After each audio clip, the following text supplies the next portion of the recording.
Stephen Browning. Thank you, Mr Speaker. I rise to speak to the Subordinate Legislation Confirmation and Validation Bill number 2.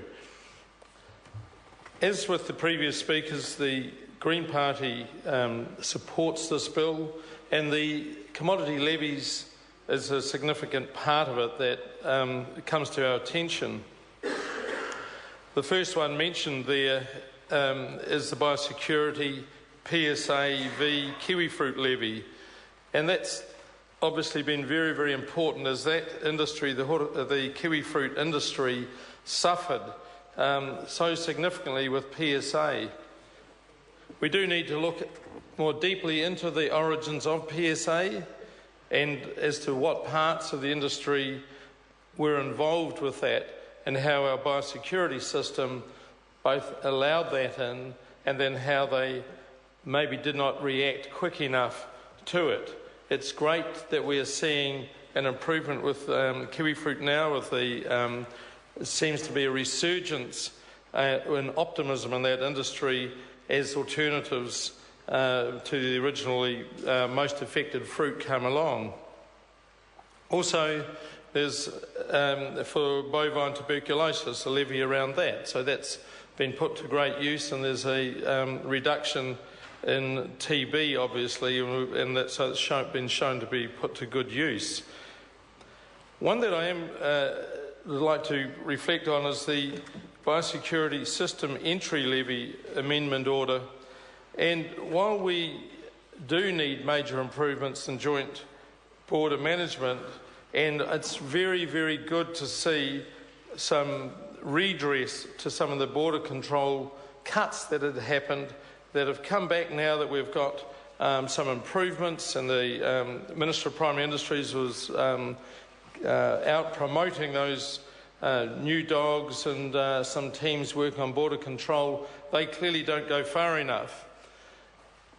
One concern that I have with this is that the government at the moment seems to be throwing its arms up over two of the more recent incursions, and one of them's one of the Theileria species or varieties, strains, that is going through the North Island at the moment. It is something that could be looked at significantly more for eradication, and whether this levy is not adequate or whether the government's budget is not adequate, but at this moment that disease that causes anemia in cattle is racing through and is expected to cover all of the Waikato by the end of summer, while the government is, or the ministry is saying we're in the response phase.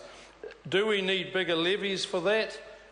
I'm not sure, but something has to give, and we need to have a far better response so these sorts of things are jumped on and people are not sitting on their hands doing reports while a disease that will probably become endemic in this country gets hold. Great white butterfly in Nelson, we're waiting to see from this response whether they're going to make a call whether that's going to be exterminated and eradicated or not. It should be eradicated, of course, and the effort should be going in there. If these levies aren't adequate, if the budget's not adequate, something has to give. The levies carry on, the commodity levies. There's the peonies, as mentioned, this pip fruit, and these are put to very good use. I see in the Orchardist magazine that I've got here, they have, in fact, a section, Your Levies at Work. Now, some of that is particularly good. It's stuff around biosecurity, leadership, the Nuffield Scholars and other things mentioned in there. Pest control, although some of the pest control is supporting, unfortunately, some pesticides that should be pulled. How the sector chooses to use its levy is up to them, but it's absolutely critical that each sector is involved with levies. And it's always disappointing when we see sectors that don't choose not to vote a levy in on their sector where they can actually get abreast some of the issues that they have. The Fovo Strait dredge oysters, Mr Speaker, would be something close to our hearts. That's an important one because the actual industry itself has damaged the benthos, the sea floor in that area, and there was a damage consequently to the cod fishery there too. So again, we hope that the industry will get in, make very good use of its levy, and look for ways that are a lot less harmful from their own fishery.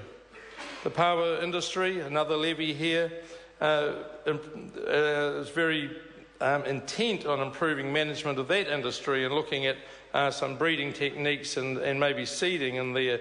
So another good use of a sector levy. The rock lobster people they've got a great name, and it's something we can all look at the very successful use of a levy there, which has got a very apparently sustainable and well-managed fishery there of the rock lobsters. The potatoes levies, they've got a major issue on psyllid. Everybody's potatoes here have more pesticides in them, unfortunately, at the moment because of this very difficult pest called the psyllid. It's also through the tomato and capsicum industries, and because of the nature, the lack of good controls apart from chemicals, it seems, we're all having more pesticide residues in our food. Again, that levy being used to look for biological controls, nets in some cases for some of the crops, will hopefully be benefit to not only the industry in saving a huge amount of money that they're spending on pesticides, but good for the rest of the country in terms of being consumers.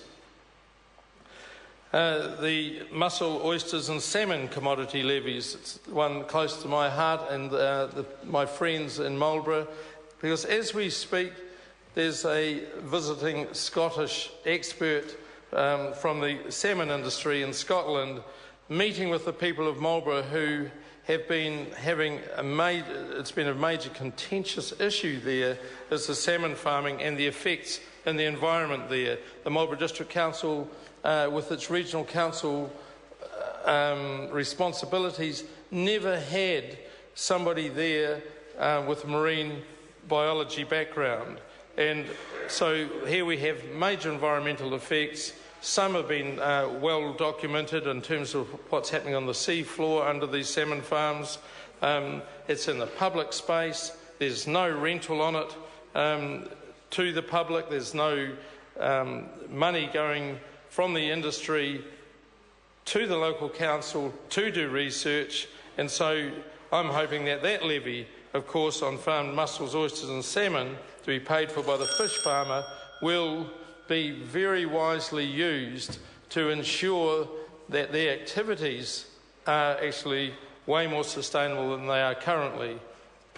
And I use as an example about that the Marlborough District Council, in doing what it could, looked at each of the farms that are there in existence at the moment, and each one of them had failed its consent conditions. The expert from Scotland did a peer review and said 2 of them should be shut straight away and the others all should have reduced feed. Those are the real deep issues that we need to be looking at through these levies. We will support this bill. We hope that there will be more commodity levies extracted from different sectors that will help work on the issues of biosecurity and environmental management. But at this point, we're pleased to see this progress through the House. Thank you. Mike Sabin. Thank you, Mr. Speaker. There's an excellent contribution